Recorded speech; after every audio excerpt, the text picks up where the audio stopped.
When you're greenlit by the mafia, it's tantamount to being a dead man walking. Sometimes these murders can be clean and efficient, but others, they can be downright disturbing. Let's delve into 5 of the most horrific mafia murders throughout our history. Beginning with Danny Greene, the Irishman, born Daniel John Patrick Greene on November 14th, 1933, he started out life on a difficult path. 3 days after his birth, his mother died in the hospital. His father was already known to be a heavy drinker, but in the aftermath of losing his wife, it became an overwhelming addiction. His grandfather, also widowed, couldn't take proper care of him either, and Danny ended up in Palmerdale, a Roman Catholic orphanage in Ohio. Eventually his dad cleaned up his act and remarried, allowing him to bring his son home when he was 6 years old. However, resenting his new mother figure, Danny rebelled and frequently ran away from home. His childhood was a roller coaster from that point forward. Danny excelled in many areas during his scholastic career and was extremely athletic, but constantly found himself fighting with other boys.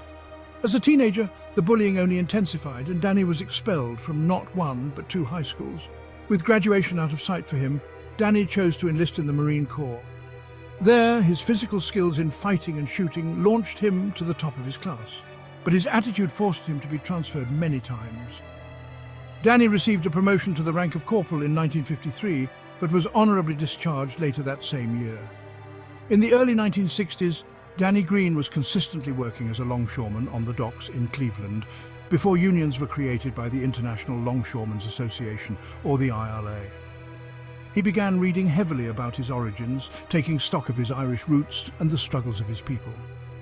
Inspired by several of the books he read, Danny began to see himself as a Celtic warrior who could make the necessary changes needed in his state. In 1961, the newly formed ILA had already seen its share of trouble, and the president was removed. Pleased with his work and leadership, Danny was chosen as interim president and later won the election by a landslide.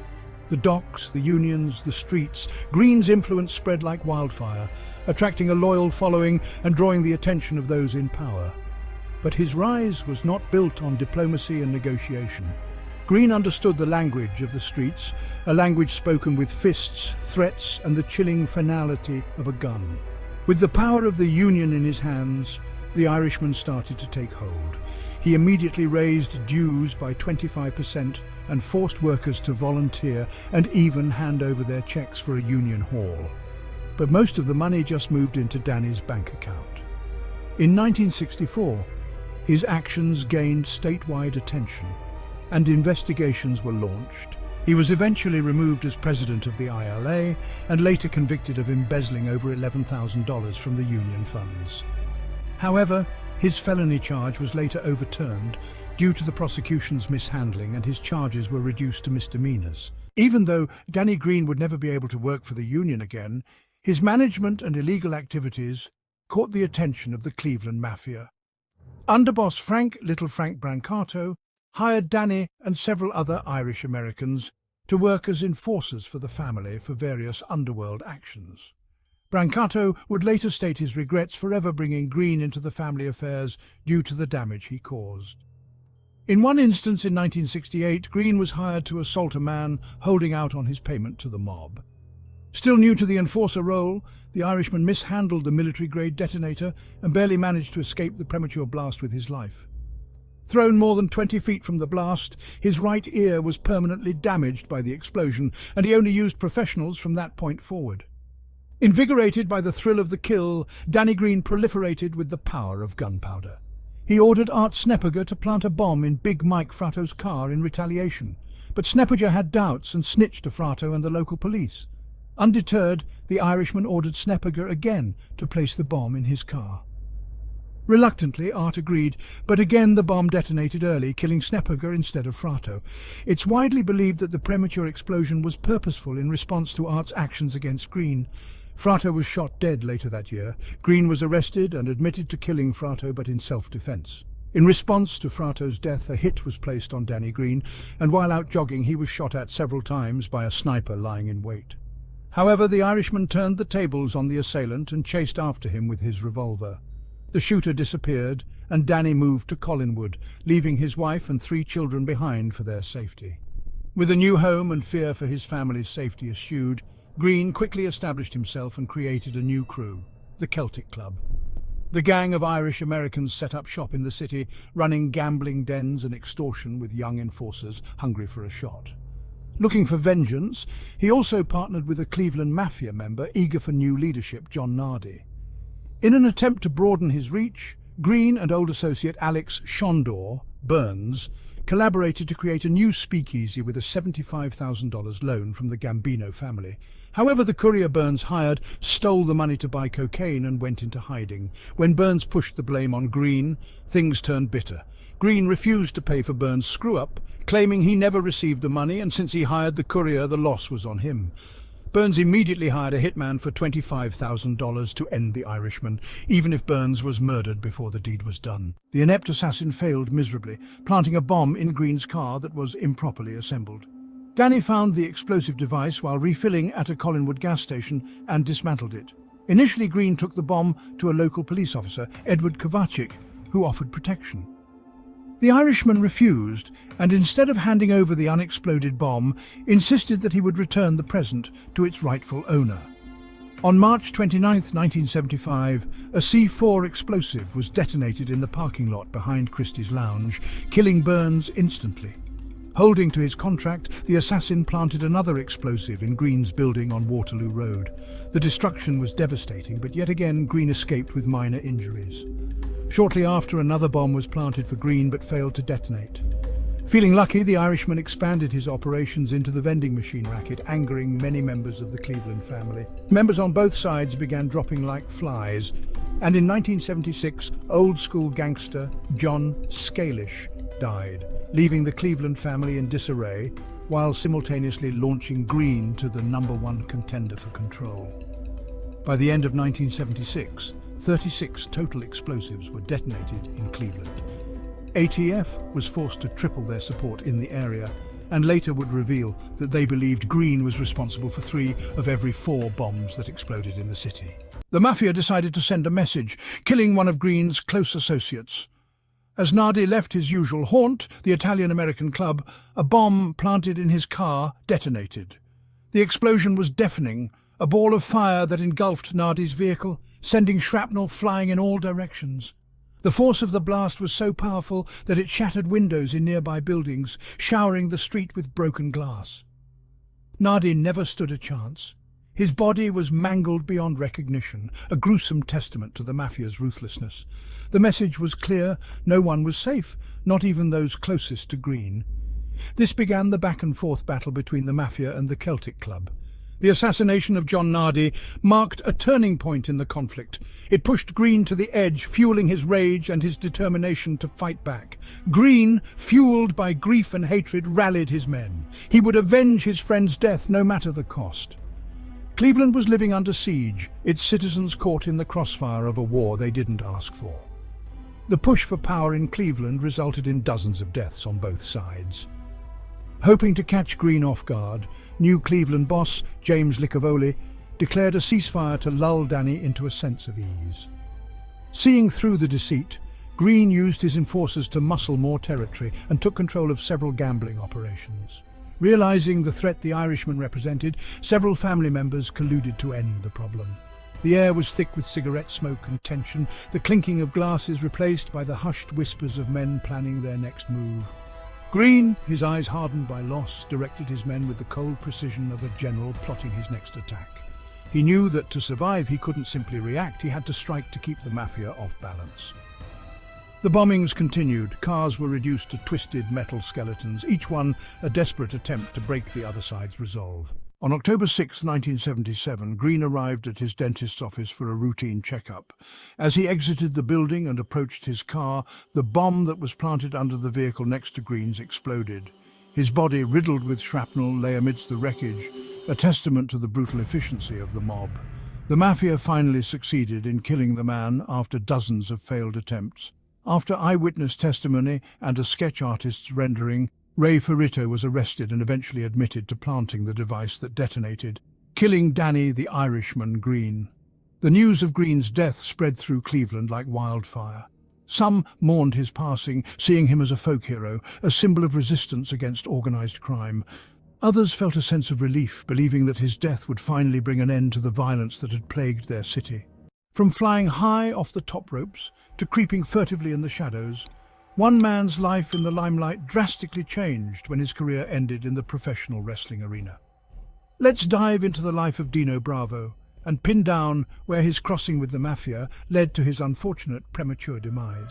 Beginning his journey in life on August 6, 1948, Adolfo Bresciano was born in Campobasso, located in southern Italy. At a young age, his parents decided a fresh start was in the family's best interests and moved across the pond to a borough in Montreal, Canada, known as Centre-Sud. The adjustment for little Adolfo was a challenging one, but in an effort to stand out and up among his peers, he joined amateur wrestling at the age of 12.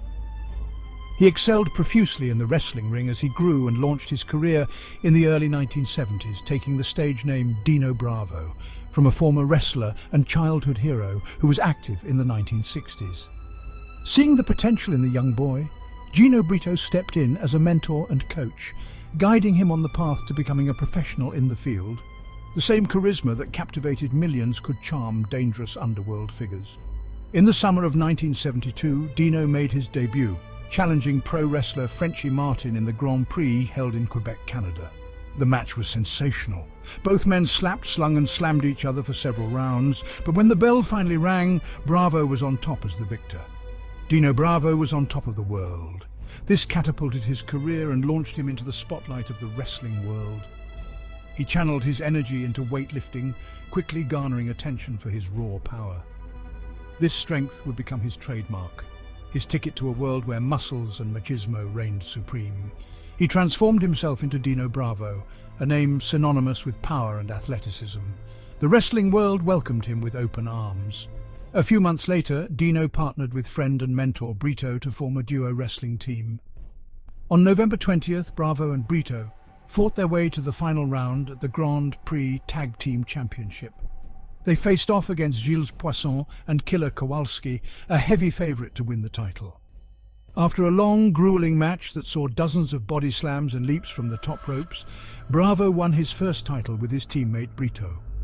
The cheers of the crowd fueled his ambition, each victory pushing him higher up the ladder of success. The two men continued to soar in the following years. The tag team champs maintained their title at the top, defeating Poisson and Kowalski again in several rematches and taking down the Vachons, Butcher Vachon and Mad Dog Vachon, a brother duo who wreaked havoc on the wrestling league. However, on June 24, 1974, the Cuban assassins would enter the ring with the champs Bravo and Brito, walking away victorious and holding the championship belt. Unscathed by the beating, Bravo persisted with his passion and moved southwest to California, joining the NWA Hollywood League. His rise to prominence wasn't without its hurdles. The world of professional wrestling was as competitive as it was captivating. Backstage politics, cutthroat rivalries, and the constant pressure to entertain took their toll. Yet, Bravo persevered, driven by an unwavering desire to succeed. He honed his craft, studying the greats and developing a deep understanding of the business.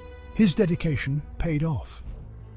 In a town of theatrical talent and a chance to make it big, Dino took flight, collaborating with Victor Rivera. Together, the two dominated the wrestling rings in Southern California, defeating several big-name teams like Greg Valentine and John Tolos, as well as the Hollywood Blondes, a dynamic duo made up of Buddy Roberts and Jerry Brown. He became a household name, his face plastered on posters and magazine covers. The roar of the crowd, the adulation of fans, the thrill of victory, these became his lifeblood. After an impressive season, Bravo and Rivera bodies slammed their way to the championship round, where they faced the defending title holders Don Arnold and Gilles Poisson. The match between the teams was fierce, forcing the fight to the last round. When the bell finally rang, the referee raised their hands and handed the belt to the new tag team champions of the league. He had achieved what few dare to dream. He was a wrestling superstar. From there, Bravo bolstered an impressive career in the United States, winning several championships along his path of professional wrestling.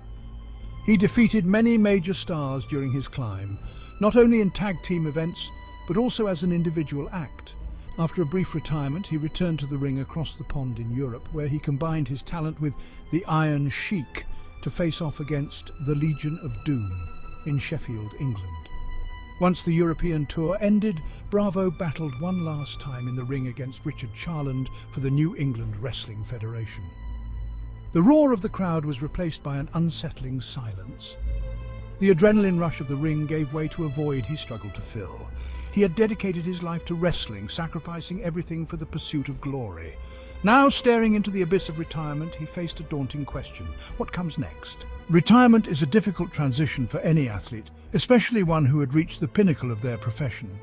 With his professional wrestling career finally at an end, Bravo turned to what most athletes do after retirement: coaching.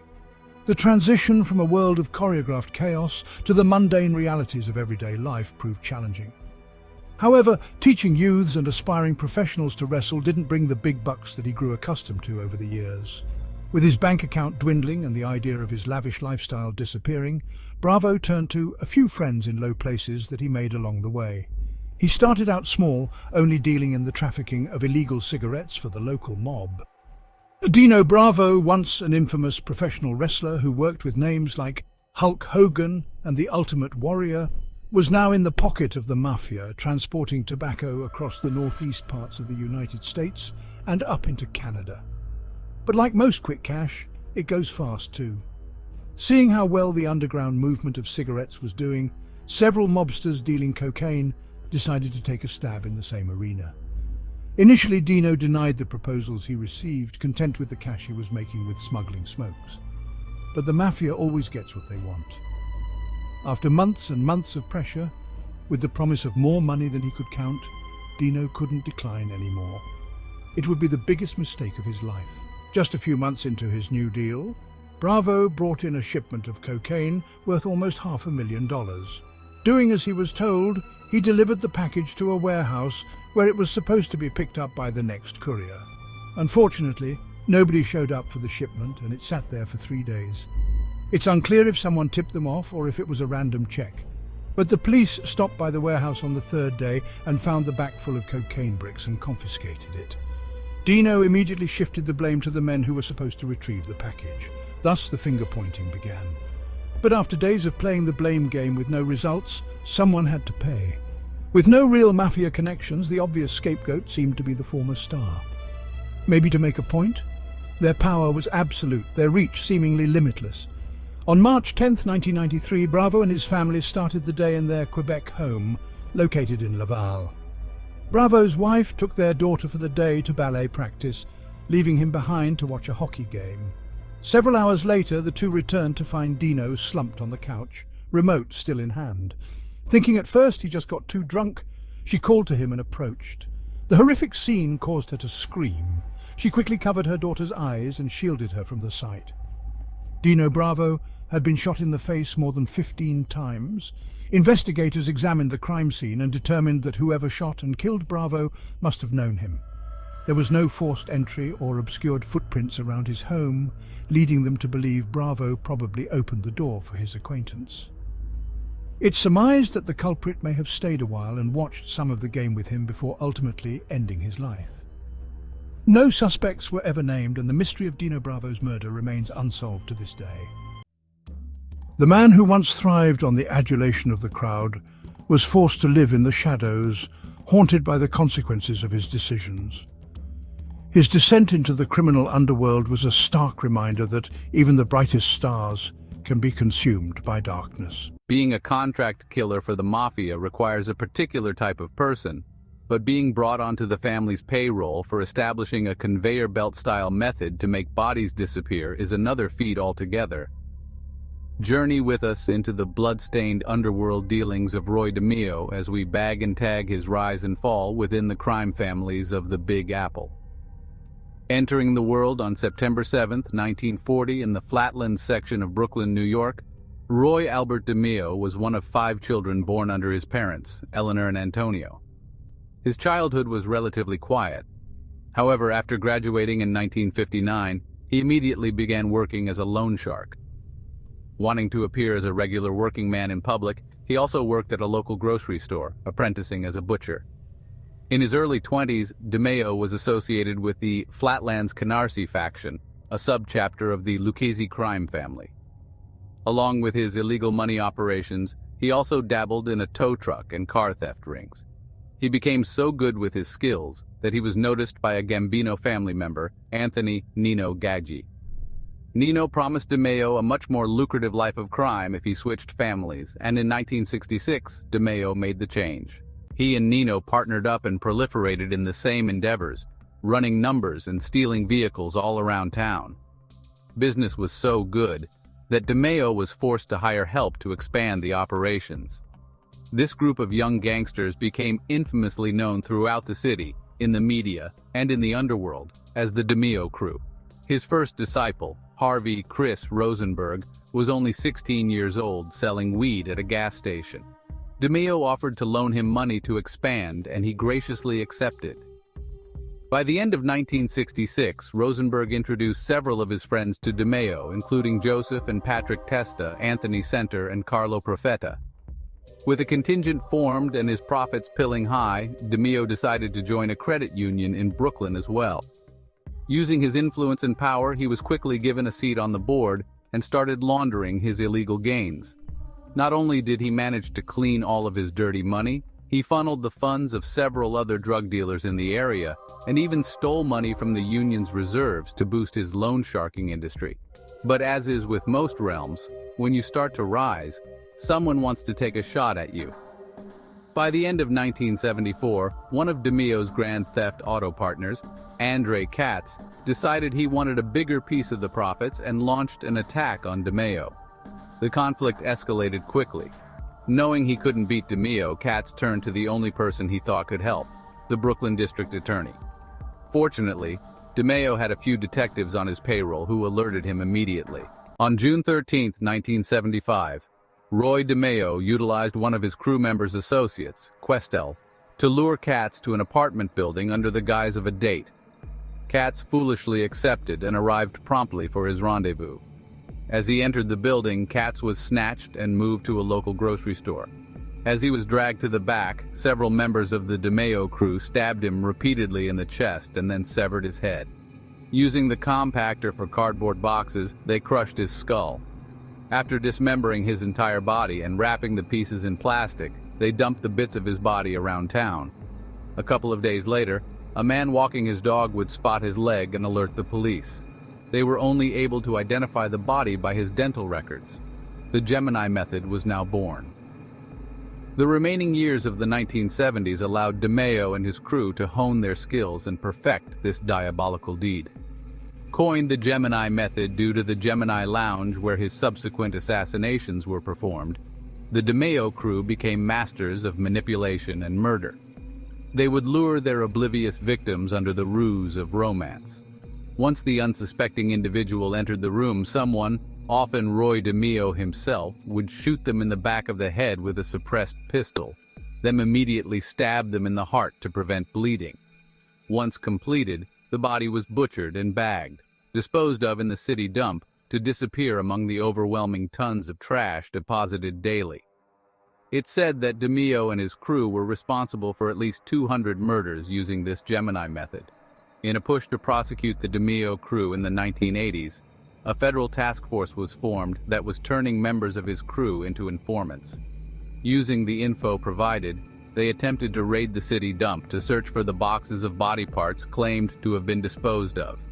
After several months, the warrant to search the dump was denied due to cost and lack of concrete evidence. In 1985, that dump was closed and remodeled into a park, removing all traces of any homicides committed. But murder wasn't the only DeMeo crew racket in town. They were also well known for having their hands in a massive car theft ring that expanded beyond the city borders, as well as operating several prostitution palaces that provided ample connections with people in high places throughout the town.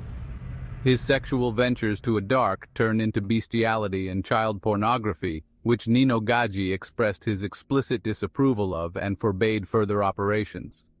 DeMeo refused and continued his business. The subject was squashed by the Gambino family and was never to be discussed again, as long as DeMeo made his monthly payments. On top of that, he even sold narcotics against the wishes of the Gambino family, dealing marijuana from gas stations around the town and moving cocaine through his Gemini lounge. Roy DeMeo and his crew were flying high, seemingly unstoppable. But as 1975 was ending, the Internal Revenue Service caught wind of his work and began investigating his businesses and position in the credit union. But DeMeo's contacts in the government informed him of the query into his finances, and he immediately resigned his position at the credit union. He also received several false affidavits from friends and business associates claiming that DeMeo had been on their payroll. These statements provided some proof of his income, allowing him to reach a settlement with the IRS and continue his operations. One of the biggest crimes to make the papers was the assassinations of the Ippolito family members. James and James Jr. had been battling with DeMeo and his mentor Nino Gaggi for months, and in an attempt to out them to their superior, Gambino crime boss Paul Castellano, the two snitched on DeMeo and Gaggi's narcotics dealings. This accusation carried the penalty of death by the family. However, Castellano, a longtime friend of Gaggi, allowed him to continue and gave his blessing for retribution. On October 1, 1979, Roy DeMeo and Nino Gaggi silently waited as the Ippolitos approached the Gemini lounge in their vehicle. As they passed the intersection down the road from their establishment, DeMeo and Gaggi opened fire, killing the two in a barrage of bullets. The two split the scene, but Gaggi was seen by a witness who alerted the police. As the chase ensued, Gaggi began firing at the cops and in the resulting shootout was shot in the neck. DeMeo was never made during the murder and faced no charges, but Gaggi was put on trial for the double murder and attempted murder of a police officer. Through bribery and intimidation, he was only sentenced to serve between 5 and 15 years. It's said that DeMeo killed the witness several days after the trial came to a close. By the 1980s, the DeMeo crew had garnered national attention, leading to an FBI investigation into the family business. Because of this unwanted attention and the fact that DeMeo was uncontrollable, Castellano decided to have him green-lit. However, nobody in the Gambino family seemed willing to take the contract. He decided to turn to the DeMeo crew instead. On January 10, 1983, DeMeo was said to have a meeting with Patty Testa at her home. Roy DeMeo never made it to his daughter's birthday party that evening. 10 days later, DeMeo's Cadillac Coupe de Ville was found in the Varuna Boat Club parking lot. The vehicle was towed to the organized crime unit lot where they discovered Roy's partially frozen body in the trunk. He was shot several times in the face and body and then wrapped in plastic. A seemingly fitting end for the man who made murder a methodical business. For most of the world, being labelled as public enemy number one would be the worst possible thing to hear. But in the underworld, a moniker like that can make you a lot of money. Let's take a look at Alex Shondor Birns, a main figure of the Jewish-American crime family in Cleveland, Ohio. Born Shondor Bernstein in 1907, the Austrian native moved to the US just 1 month after his birth and Americanized their surname, shortening it to Burns. Shondor's name translated to Alexander in English, but because most of his neighbors were Italian and Jewish, they called him Shondor instead, and the name just stuck. With troubles finding a job as an immigrant family, his father turned to bootlegging during Prohibition and dragged his son into the belly of the beast at a young age. Towards the end of 1920, while his mother was tending a 10-gallon still in the basement, a fire broke out and the alcohol ignited. The small explosion torched most of his mother, who ran into the street screaming for help. A passing motorist jumped out and extinguished the flames, but she died a few hours later in the hospital. This forced the 13-year-old boy into an orphanage, but a few years later, his grandmother gained custody and took him in. Surprisingly, Shondor thrived and excelled in school as an athlete, primarily in baseball and swimming. Life was a struggle for seeking higher success. He dropped out of high school to join the Navy, but was discharged 6 months after for being underage. With school and the military out of sight, Shondor had no other option in his mind but to return to the streets. The Birns family. He proliferated to power. It wasn't long before he acquired the reputation of a ferocious fighter, taking on many street thugs in his neighborhood. Thus, his criminal career began. In 1925, he was arrested for stealing a car and convicted, sentenced to 18 months in the Mansfield Reformatory. Shortly after, he shattered the jaw of a motorist who supposedly took too long to turn in front of him and was convicted of assault. And that was just the beginning. In just 12 years, he racked up a total of 18 arrests, skyrocketing his fame throughout the city with police and gangsters alike. However, his brushes with the law made him wisen up and soon began beating the charges. In his early 20s, he was only convicted twice and paid a $500 fine. His brazen and bold approach caught the attention of Maxie Diamond, leader of the East 55th Street and Woodland mob. His associate, William Presser, was head of the Teamsters and widely considered the racketeering king of Cleveland. Both men took Birns under their wings, and his rise through the ranks was expedited thanks to his assistance in the assaults in the city over the dry cleaners and launderer blocks. His confrontations with the law escalated as well. In 1933, after Maxie was nearly killed in a shooting, two separate cars were bombarded with bullets in immediate succession, believed to be retaliation in what the police called a continuation of guerrilla warfare among policy game racketeers. Shondor and 5 of his cohorts were arrested and interrogated for the murders. Birns and 3 members were charged and tried for manslaughter, but were quickly acquitted. However, 3 days later, all 4 men, and even their attorney, were convicted of bribing a witness, but only served 60 days in Warrensville workhouse. While serving his 60 days, he granted several reporter interviews where he playfully accepted his sentencing and boasted about enjoying his time there. His charismatic personality and convivial conversations captivated the press and the people. It was shortly after his saga of free press that the media dubbed him Cleveland's public enemy #1. Shondor Birns ate it up. Feeling invincible, Birns broke out of character and in a sloppy fashion engaged in a fight with club bouncer Rudy Duncan. During the rumble, 2 shots were fired, one hitting Birns in the shoulder and the other his associate. During the trial, Birns denied any knowledge of Duncan and stated he couldn't remember who shot him.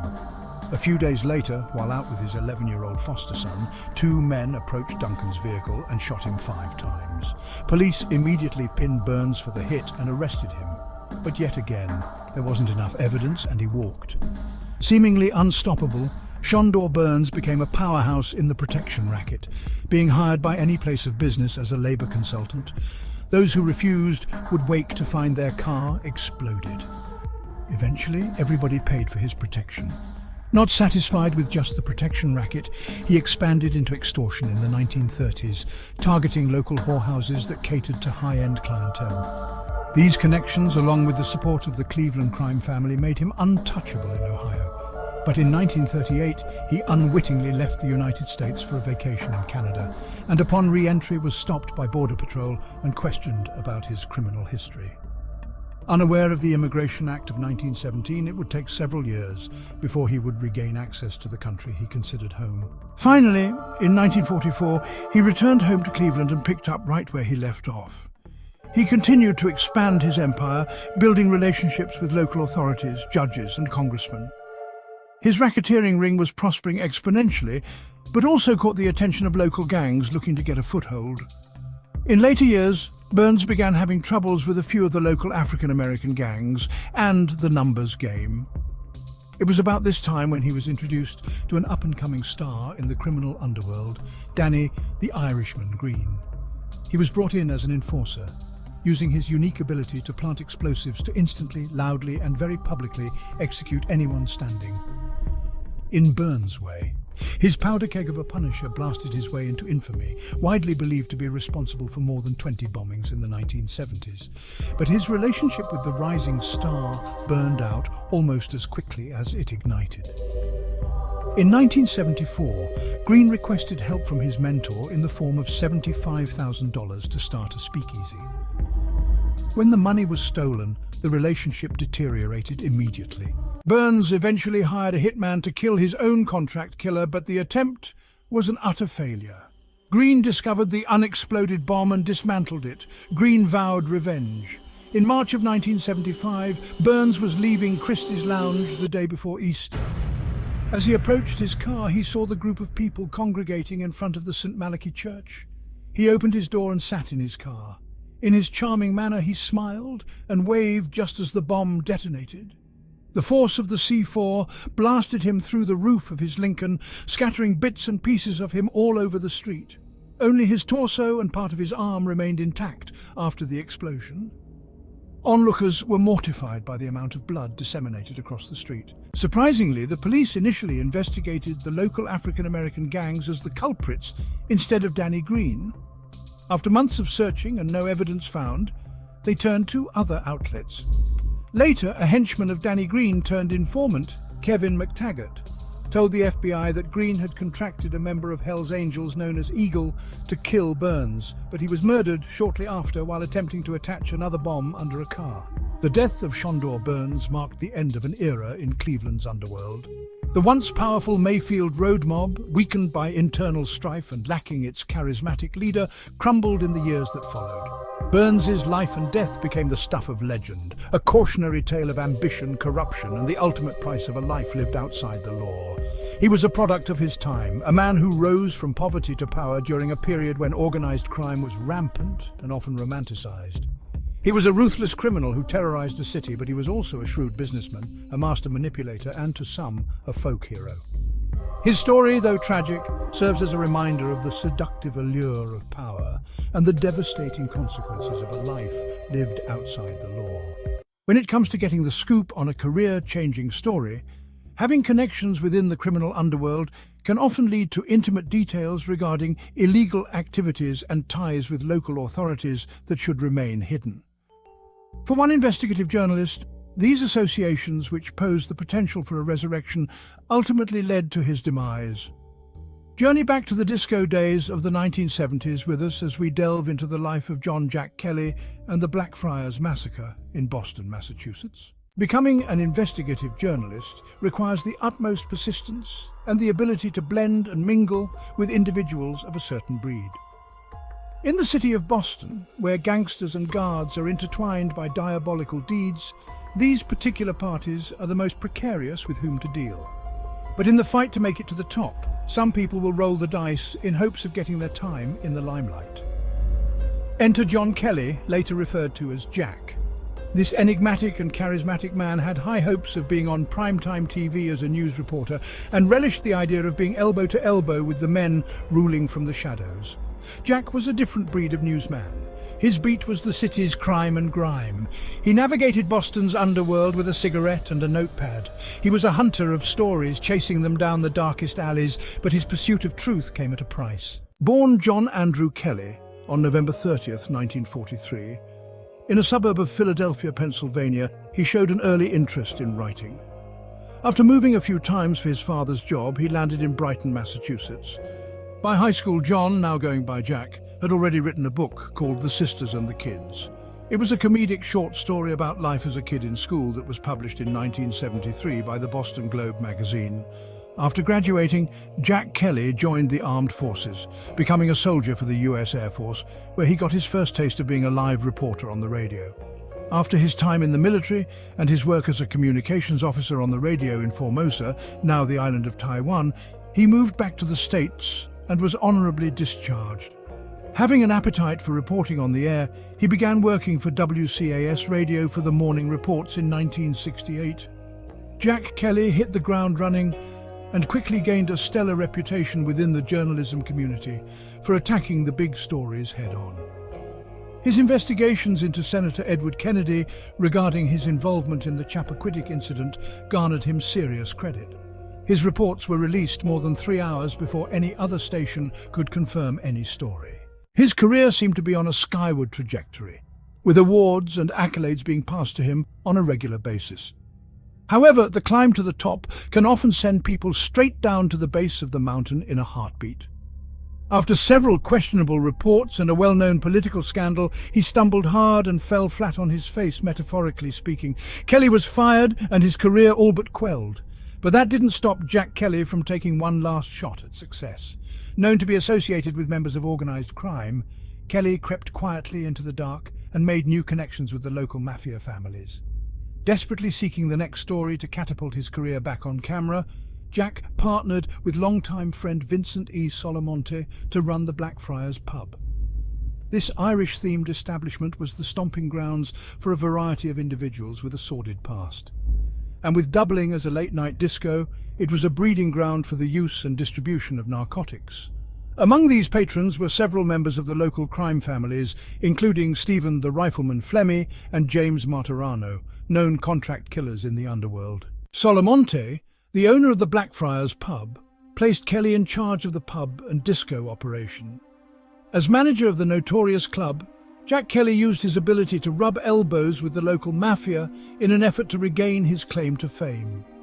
He would run regular late-night games, gambling rings, and the trafficking of cocaine and marijuana through the club. These dark deeds provided ample opportunity to get the inside story of the mob and how they moved drugs throughout the city. With his history of attacking men in political power, it was surmised that he was searching for scandals within the local police and DA's office. Kelly is infamously known for his quote saying, "If you want a story on a gangster, go to a cop. If you want a story on a cop, go to a gangster." Considering how close he was getting with the ones running the streets from the shadows, it was more than understandable to think he was onto something big occurring in the office of the district attorney or another member of Congress. Several people close to Jack said he had been working on a huge story to get back in the investigative journalism realm. He was even set for a pilot episode to be shot just a few weeks after his death. On that fateful night, June 28th, 1978, the Blackfriars pub was filled from wall to wall with people of all sides, dancing, drinking and doing drugs. The entire Blackfriar crew was on deck that night.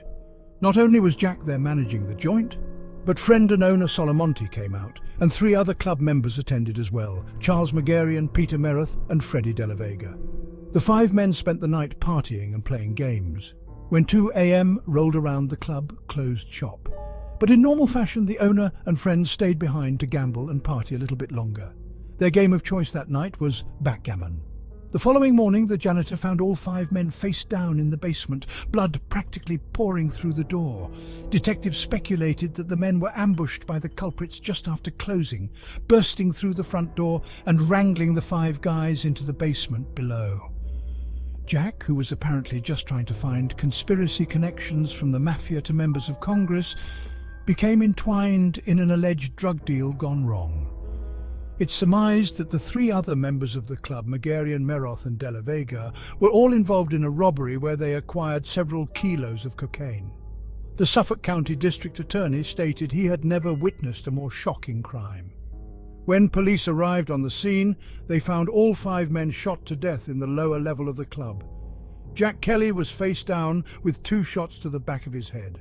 All of the other men were killed in a similar fashion, murdered with both a 20-gauge shotgun and a .25 caliber semi-automatic pistol. After examining the crime scene, investigators discovered a small amount of weed and cocaine, as well as $15,000 in cash, leading them to believe it was a gangland-style assassination, not a robbery. During the investigation into the Blackfriars Massacre, 2 suspects were heavily believed to be the culprits behind the killings. Robert Italiano and William N. Irardi were the lead candidates for the murders, and were arrested and tried in court.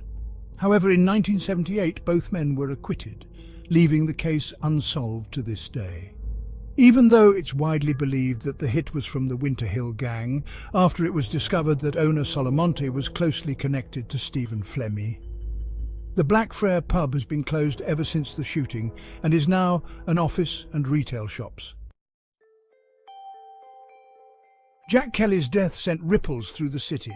He was a thorn in the side of the powerful, a voice for the voiceless. His death was a loss, not just for journalism, but for the city itself.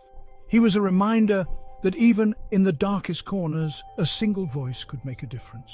His colleagues honored his memory. They continued his work, digging deeper into the city's underbelly, refusing to let fear silence their pens. They knew the risks. They had seen what happened to Jack, but they also knew the importance of his legacy. They owed it to him, to the city, to keep fighting for the truth. Jack Kelly became a symbol of the importance of investigative journalism, of the courage it takes to speak truth to power. His story served as a chilling reminder of the risks journalists face every day in their pursuit of the truth. He became a martyr for the cause, his name etched in the annals of journalism history. The disco era, for all its glitter and glamour, had a dark side. It was a time of excess, of cocaine-fueled nights and shady backroom deals. The music might have been about love and liberation, but the reality was far more sinister. The mob thrived in this environment. They used the clubs, the drugs, and the music as a smokescreen for their criminal enterprises. The Inferno nightclub, once a symbol of the era's carefree hedonism, became a haunting reminder of the darkness that lurked beneath the surface. It became a symbol of the mob's grip on the city, their ability to operate with impunity, silencing anyone who dared to challenge their reign. The Blackfriars Massacre, occurring against the backdrop of the Disco Inferno, highlighted the era's corrupting influence. It showed how easily the pursuit of pleasure and profit could turn deadly, how the lines between right and wrong could become blurred in a haze of glitter and greed. The disco era has long since faded. But the shadows of that era still linger in the unsolved mysteries, the whispers of conspiracies, and the ghosts of those who were silenced. Jack Kelly's story is a reminder of that period's dark underbelly, a reality where violence and corruption flourished in the shadows and where the pursuit of truth could come at a deadly cost. The disco era might be over, but its legacy, like a disco ball's final spin, continues to cast a long shadow. And sometimes it takes the courage of individuals like Jack Kelly to shine a light into those dark corners, even if it means paying the ultimate price.